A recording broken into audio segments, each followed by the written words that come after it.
ആദിയുഷ സന്ധ്യ പൂത്തതിവിടെ, ബോധനില പാൽ കറന്ന് മാമുനിമാർ തപം ചെയ്ത് നാദഗംഗ ഒഴുകി വന്നതിവിടെ. സുഹൃത്തുക്കളെ നമസ്കാരം. പഴശ്ശിരാജ സിനിമ റിലീസായി കണ്ടത് മുതൽ എൻ്റെ ഉള്ളിൽ മായാതെ നിൽക്കുന്ന ഒരു സോങ്ങാണ് നമ്മുടെ ONV സാർ എഴുതിയ ഈ ഗാനം. പിന്നീട് അത് ഉള്ളിൽ നിന്ന് പോയിട്ടില്ല എന്നുള്ളതാണ്. ഇടയ്ക്കിടയ്ക്ക് അറിയാതെ ഇങ്ങനെ വന്നു പോകും. നമുക്കറിയാം, ഓരോ രാജ്യത്തിനും അതിൻ്റെതായ എനർജികളുണ്ട്. ഇന്ത്യ ആകട്ടെ ആത്മീയ ഭൂമിയാണ്, ഭാരതം ആത്മീയ ഭൂമിയാണ് എന്നുള്ളതാണ്.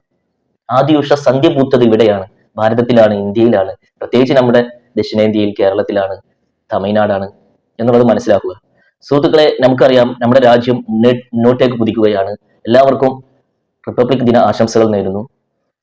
എന്തൊക്കെ പറയുമ്പോഴും നമ്മുടെ രാജ്യം അതിന്റെ പരിമിതിക്കുള്ളിൽ നിന്നൊക്കെ മുന്നോട്ട് കുതിച്ചുകൊണ്ടിരിക്കുന്ന ഒരു കാലഘട്ടമാണിത്. നമുക്കറിയാം, ലോകത്തിന്റെ ക്രമം, ലോകത്തിന്റെ ഭരണക്രമം നമ്മൾ ബാഹ്യമായിട്ട് നോക്കുമ്പോൾ ഉള്ളത് അമേരിക്ക കേന്ദ്രമായിക്കൊണ്ടാണ്. അമേരിക്ക കേന്ദ്രമായിട്ടുള്ള ഡീപ് സ്റ്റേറ്റ് ആണ് ലോകത്തെ ഭരിക്കുന്നത്. ഈ അടുത്ത കാലത്തായി ഡീപ് സ്റ്റേറ്റ് വളരെ ശക്തമായിട്ട് ഇന്ത്യക്കെതിരെ തിരിഞ്ഞിരിക്കുകയാണ്. നമുക്കറിയാം, നികുതിയൊക്കെ കൂട്ടുകയാണ്. ഇപ്പോൾ ഇറാനെതിരെയൊക്കെ ചെയ്യുന്ന സാമ്പത്തിക ഉപരോധം അതൊക്കെ ഇന്ത്യക്കെതിരെയും നടക്കുന്നുണ്ട് എന്ന് നമ്മൾ മനസ്സിലാക്കുക. അതിനെ അതിജീവിച്ച് മുന്നോട്ട് പോകാനുള്ള പ്രവർത്തനങ്ങളും നമ്മുടെ ഭരണാധികാരികൾ നടത്തിക്കൊണ്ടിരിക്കുകയാണ്.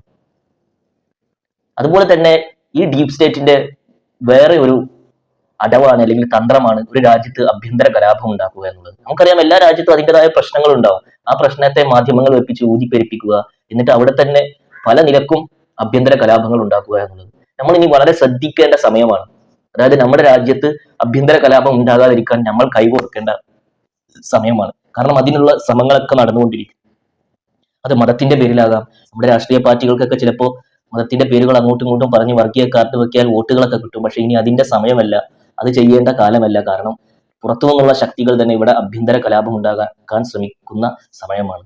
അതുപോലെ തന്നെ ഏത് നിലക്കുമാകാം, മതത്തിന്റെ പേരിലുള്ള അടിയാകാം, രാഷ്ട്രീയത്തിന്റെ പേരിലുള്ള അടിയാകാം, ഭരണകൂടത്തിനെതിരെയുള്ള വിപ്ലവമാകാം. പക്ഷെ ഇതൊക്കെ അവരുടെ തന്ത്രമാണ് എന്ന് നമ്മൾ മനസ്സിലാക്കണം. രാജ്യം കൈകോർത്ത് നിൽക്കേണ്ട, രാഷ്ട്രീയ മതജാതി വ്യത്യാസമില്ലാതെ ഭാരതം എന്ന ഒറ്റ, ഇന്ത്യ എന്ന ഒറ്റ വികാരത്തിൽ നമ്മൾ സ്നേഹത്തിൽ കൈകോർത്ത് നിൽക്കേണ്ട സമയമാണ് കടന്നു പോകുന്നത് എന്ന് ആദ്യമായിട്ട് ഓർമ്മപ്പെടുത്തുകയാണ്. ഇന്ത്യ വ്യത്യസ്തമായിട്ടുള്ള സ്ഥലങ്ങൾ കൊണ്ടും വ്യത്യസ്ത ഭാഷകൾ, വ്യത്യസ്ത സംസ്കാരങ്ങൾ, അങ്ങനെ വേണ്ട വൈവിധ്യങ്ങളുടെ ഒരു കലവറയാണ്. ഭാരതത്തിലൂടെ സഞ്ചരിക്കുമ്പോൾ നമുക്കത് മനസ്സിലാവും. ഇതിനപ്പുറം ഭാരതത്തിന്റെ ആത്മാവിനെ സ്പർശിക്കുമ്പോഴാണ് ഒരാൾക്ക് ബോധ്യപ്പെടുക ഭാരതം ആത്മീയ ഭൂമി കൂടിയാണ്. തീർച്ചയായിട്ടും ഇന്ന് ലോകം വളരെ പെട്ടെന്ന് ഷിഫ്റ്റ് ആയിക്കൊണ്ടിരിക്കുകയാണ് എല്ലാ കാര്യത്തിലും. ആധുനികമായിട്ടുള്ള ടെക്നോളജിയൊക്കെ 2-3 വർഷം കഴിഞ്ഞാൽ നിങ്ങൾ വിചാരിക്കുന്നതിനും അപ്പുറമായിരിക്കും ഇവിടെ വരിക. അതുപോലെ തന്നെ നമുക്കറിയാം, ലോകം കുറെ കാലമായി ഒരു 3ാം ലോക മഹായുദ്ധത്തിന്റെ വക്കിലും ഇങ്ങനെ ഇപ്പോൾ പൊട്ടുമോ, ഇപ്പോൾ രണ്ട് രാജ്യങ്ങൾ തമ്മിൽ അടിയാവുമോ എന്നുള്ള വാർത്ത ഇപ്പൊ ഈ വീഡിയോ ചെയ്യുമ്പോഴടക്കം ഇങ്ങനെ നിറഞ്ഞു നിൽക്കുകയാണ് എന്നുള്ളതാണ്. അപ്പൊ ലോകം വേറൊരു തരത്തിലേക്ക് ഷിഫ്റ്റ് ആയിക്കൊണ്ടിരിക്കുകയാണ്. സുഹൃത്തുക്കളെ, ഇവിടെ നടക്കുന്നതൊക്കെ തിന്മയും തമ്മിലുള്ള പോരാട്ടമാണ്. യഥാർത്ഥ നന്മയൊന്നും ഇവിടെ വിരിഞ്ഞിട്ടില്ല എന്നുള്ളതാണ് സത്യം. നമുക്കറിയാം, ഈ അവസരത്തിലാണ് ഭാരതം ലോകത്തിന്റെ കേന്ദ്രമാകും, ഇന്ത്യ ലോകത്തിന്റെ കേന്ദ്രമാകുമെന്ന് നമ്മൾ ചർച്ച ചെയ്യുന്നത്. തീർച്ചയായിട്ടും ഇന്ത്യ ലോകത്തിന്റെ കേന്ദ്രമാകുമ്പോൾ അത് അധിനിവേശത്തിന്റെ കഥയായിരിക്കില്ല ഇന്ത്യക്ക് പറയാനുള്ളത്. കാരണം നമ്മുടെ രാജ്യം ഒരാളെയും ഒരു രാജ്യത്തെയും അധിനിവേശം ചെയ്തിട്ടില്ല. അതിന് കവർച്ചയുടെയും കൊള്ളയുടെയും പാരമ്പര്യമില്ല. നമ്മൾ ഇന്ന് ആധുനികമാണെന്ന് പറയുന്ന, വലിയ ഡെവലപ്പ് ആണെന്ന് പറയുന്ന, എല്ലാ രാജ്യങ്ങളും അനുകരിക്കുന്ന എല്ലാവരുടെയും സംസ്കാരം അധിനിവേശവും കൊള്ളയുമാണ് എന്ന് നമ്മൾ മനസ്സിലാക്കുക. എന്നാൽ ഇന്ത്യയുടെ സംസ്കാരം ആത്മീയതയാണ്. ഇവിടെ മാനവികതയെ പറ്റിയൊക്കെ ഇപ്പോൾ സംസാരം വരുന്നുണ്ട്. ലോകം ഒന്നാകണം, എല്ലാം ഒരു കുടക്കീഴിലായി വരികയാണ്, അതോടൊപ്പം ലോകത്തിന്റെ മനസ്സും ഒന്നാകണം എന്നൊക്കെ മാനവികതയെ പറ്റി സംസാരിക്കുന്നുണ്ട്. പക്ഷെ ഈ മാനവികതയൊക്കെ ചിലവരുടെ അധികാരത്തിന് വേണ്ടിയുള്ള മാനവികതയാണ് ഇവിടെ പറയുന്നത്. യഥാർത്ഥ മാനവികത ഇവിടെ വരണമെങ്കിൽ യഥാർത്ഥ ആത്മീയതയിൽ ഊന്നിയായിരിക്കണം വരേണ്ടത്. കാരണം മനുഷ്യന്റെ സ്വാർത്ഥതയും മനുഷ്യന്റെ ഭൂതാത്മാവും ഒക്കെ തകരണമെങ്കിൽ, ശുദ്ധമാകണമെങ്കിൽ, അതൊക്കെ പോയി യഥാർത്ഥ സ്നേഹത്തിന്റെ ബേസ് വരണമെങ്കിൽ തീർച്ചയായിട്ടും യഥാർത്ഥ ആത്മീയത വരണം. അതെന്താണ് യഥാർത്ഥ ആത്മീയത എന്ന് പഠിക്കുമ്പോൾ നമുക്ക് മനസ്സിലാവും. ആത്മീയത എന്ന് പറഞ്ഞാൽ വെറുതെ എന്തെങ്കിലും വേഷം കെട്ടലോ വെറുതെ എന്തെങ്കിലും കാട്ടിക്കൂട്ടലോ അല്ല. മാനവരാശി അവിടെ നിന്ന് തന്നെയാണ് വിരിയേണ്ടത് എന്നുള്ളതാണ്. അപ്പോൾ തീർച്ചയായിട്ടും ഭാരതം ലോകത്തിന്റെ കേന്ദ്രമാകുമെന്ന് പറയുമ്പോൾ അത് ലോകോ സമസ്ത സുഖിനോ ഭവന്തു എന്നുള്ള മഹത്തായ ആശയമായിരിക്കണം നമ്മുടെ മുന്നിൽ ഉണ്ടാകേണ്ടത്. ഏത് രാജ്യക്കാരനാകട്ടെ, ഏത് ദേശക്കാരനാകട്ടെ, ലോകത്ത് മൊത്തം ശാന്തിയും സ്നേഹവും വരണം. ലോകത്തിന്റെ എല്ലാ ഭാഗത്തും സത്യവും സ്നേഹവും തേടുന്ന ആത്മാക്കളുണ്ട് എന്നുള്ളതാണ്. സുഹൃത്തുക്കളെ, അതോടൊപ്പം ഭാരതത്തിന് ഒരു ആത്മീയമായ പാരമ്പര്യമുണ്ട്. ഇവിടെ ഒരു ആത്മീയ എനർജിയാണ് ഉണർന്നു നിൽക്കുന്നത്. അതിനെ ഉപയോഗപ്പെടുത്തുമ്പോഴാണ് ഭാരതം ഉന്നതിയിലേക്ക് പോകുന്നത്. ഭാരതത്തെ പറ്റി, ഇന്ത്യയെ പറ്റി ഇതിന് മുന്നേ 2-3 വർഷങ്ങൾക്ക് മുന്നേ നമ്മുടെ ചാനലിൽ ഇതുപോലുള്ള വീഡിയോകൾ തീർച്ചയായിട്ടും ചെയ്തിട്ടുണ്ട്.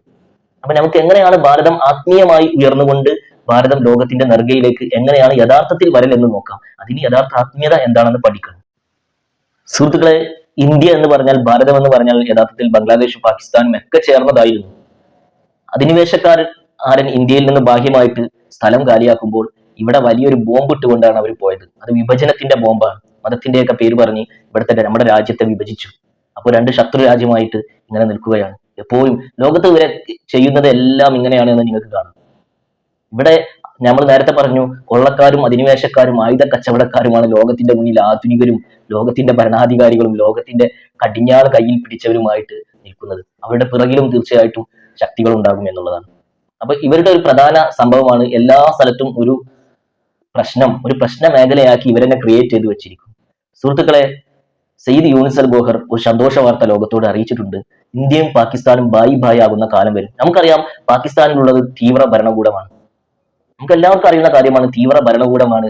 ഒരു തീവ്രവാദത്തിന്റെ കേന്ദ്രം തന്നെയാണ് പാകിസ്ഥാൻ. എന്നാൽ ലോകത്തുള്ള എല്ലാ രാജ്യങ്ങളും പോലെ പാകിസ്ഥാനിലും നല്ല മനുഷ്യരുണ്ട്. എന്നാൽ അവിടുത്തെ ഭരണാധികാരികൾ കുറെ കാലമായിട്ട് തീവ്രമാണ്. അവിടുത്തെ പട്ടാളത്തിൽ വരെ തീവ്രവാദികളുണ്ട് എന്നുള്ളതാണ് സത്യം. പക്ഷെ അവിടെ സംഭവിക്കാൻ പോകുന്നത്, ഇന്ത്യയുമായി എങ്ങനെയാണ് പാകിസ്ഥാൻ ബായി ബായി ആകരുത്? ഭാവിയിൽ, എപ്പോഴാണെന്ന് അറിയില്ല, ഭാവിയിൽ പാകിസ്ഥാനിൽ ഒരു യഥാർത്ഥ സൂഫി അധികാരത്തിൽ വരും.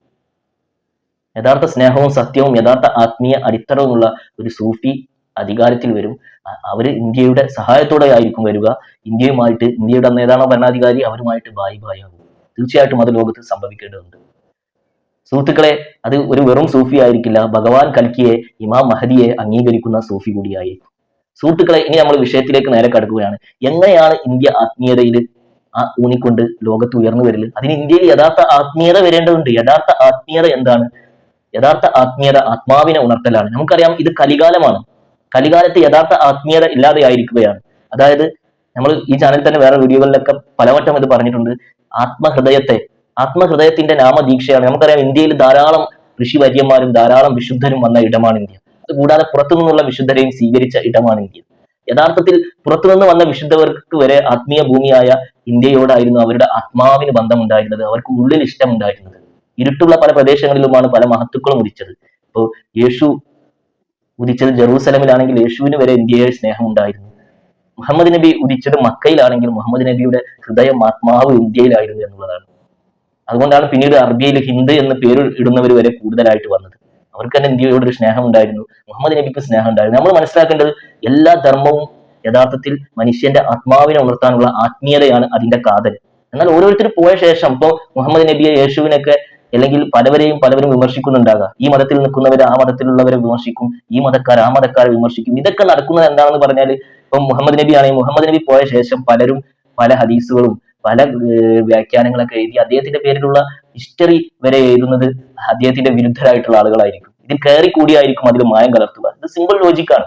അതാണ് സംഭവിച്ചിട്ടുള്ളത്. അതിനപ്പുറം യഥാർത്ഥ മുഹമ്മദ് നബിയെ അറിയണമെങ്കിൽ, യഥാർത്ഥ യേശുവിനെ അറിയണമെങ്കിൽ, യഥാർത്ഥ ശ്രീകൃഷ്ണനെ അറിയണമെങ്കിൽ ഇവരെല്ലാവരും ഒരുമിച്ച് നിൽക്കുന്നവരാണ് ആത്മീയ ഭൂമിയിൽ. ഇവരെ അറിയണമെങ്കിൽ നമ്മളും ആത്മീയമായി ഉണരേണ്ടതുണ്ട്. അപ്പൊ നമ്മൾ പറഞ്ഞു, യഥാർത്ഥ ആത്മീയതയുടെ ആദ്യ സ്റ്റെപ്പ്, നമ്മൾ ദൈവവുമായി കണക്ഷൻ ആവുന്നത്, നമ്മളിലേക്ക് ഡിവൈൻ എനർജി, ദൈവത്തിന്റെ ദിവ്യ പ്രകാശം പ്രവേശിക്കുന്നത് നമ്മുടെ ആത്മഹൃദയം ഉണർന്നു കഴിഞ്ഞാലാണ്. ഇതിനെ ഉണർത്തലാണെന്നുള്ളത് പഠിപ്പിച്ചത് ഭഗവാൻ കൽക്കിയാണ്.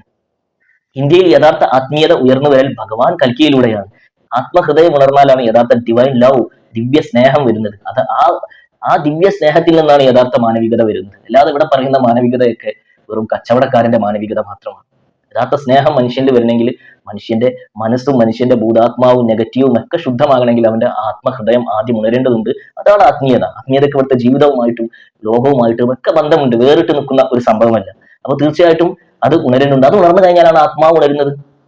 മനുഷ്യൻ എന്നത് ശരീരമല്ല, ശരീരം വിട്ടു വന്ന ആത്മാവാണ്. അവന്റെ ആത്മാവ് ഉണരണമെങ്കിൽ ആദ്യം ആത്മഹൃദയം ഉണരണം. ഈ പ്രോസസ്സ് ഇവിടെ നിന്ന് ഇല്ലാതായി. ആത്മീയതയിലാണ് ഇവിടെ ഇരുട്ടായത്. അപ്പോഴാണ് ബാക്കി എല്ലാ ഇരുട്ടും വരല്.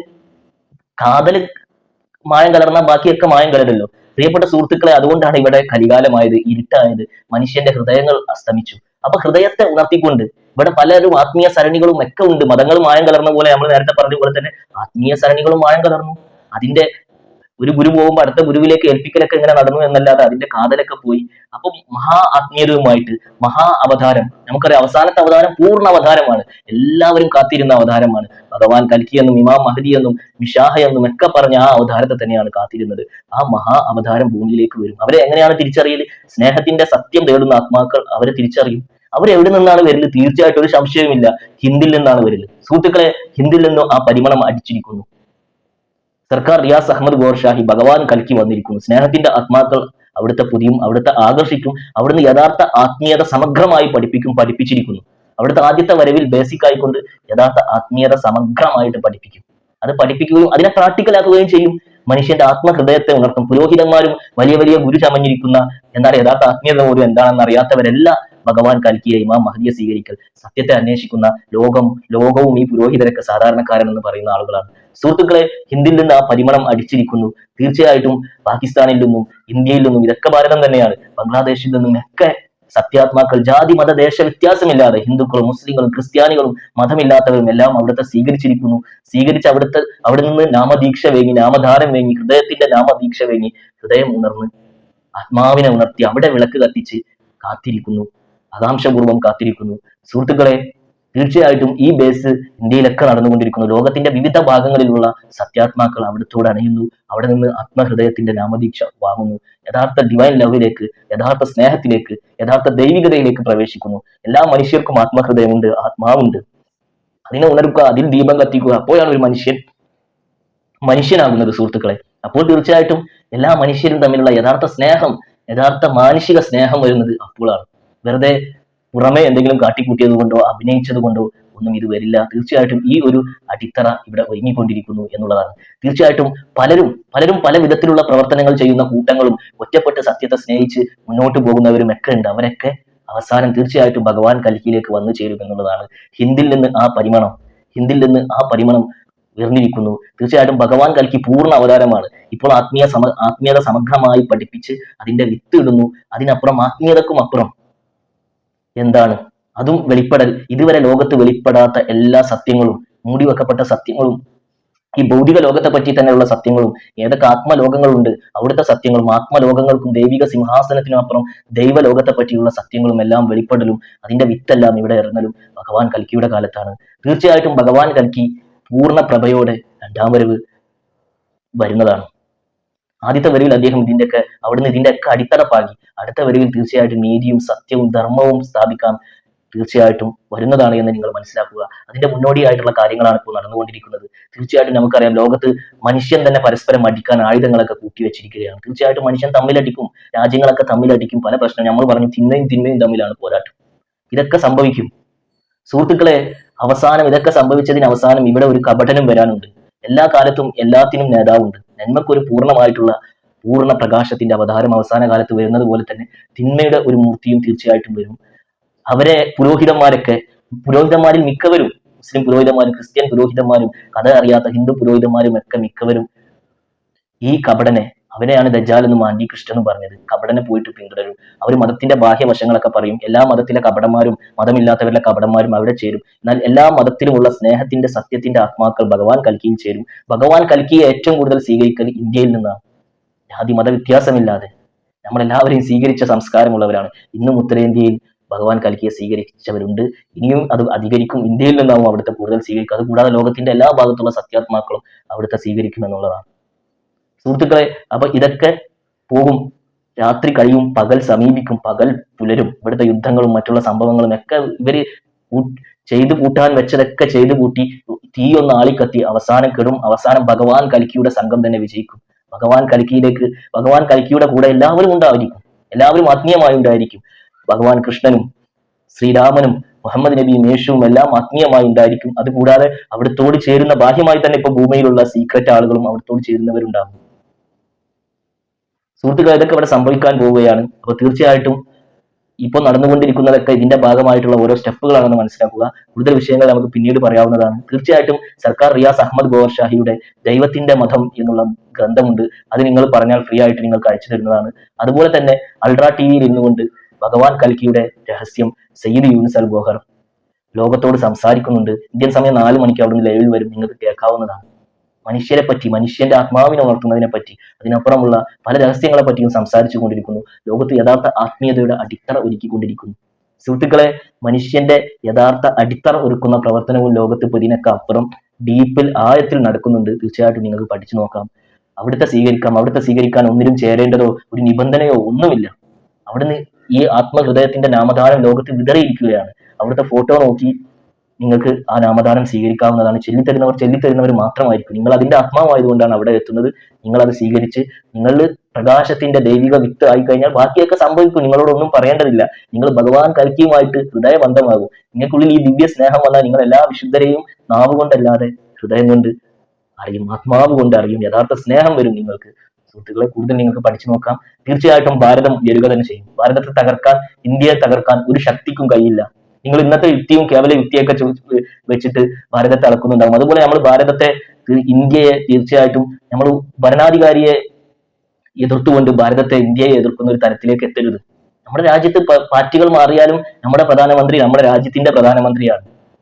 ഇപ്പൊ ഡീപ് സ്റ്റേറ്റ് ഒക്കെ, അമേരിക്ക കേന്ദ്രമായിട്ടുള്ള ഡീപ് സ്റ്റേറ്റ് ഒക്കെ നമുക്കെതിരെ സാമ്പത്തിക യുദ്ധമൊക്കെ പ്രഖ്യാപിക്കുമ്പോൾ അത് ഇന്ത്യക്കെതിരെയുള്ള യുദ്ധമാണ് പ്രഖ്യാപിക്കുന്നത്. നിങ്ങൾ കേവല രാഷ്ട്രീയത്തിൽ കുടുങ്ങിക്കൊണ്ട് വേറെയുള്ള അനാവശ്യമായിട്ടുള്ള കമന്റുകൾ, ചർച്ചകൾ ഇതൊക്കെ ഒഴിവാക്കേണ്ടതാണ് നമ്മൾ. കാരണം നമ്മൾ ഒരുമിച്ച് നിൽക്കേണ്ട സമയമാണിത്.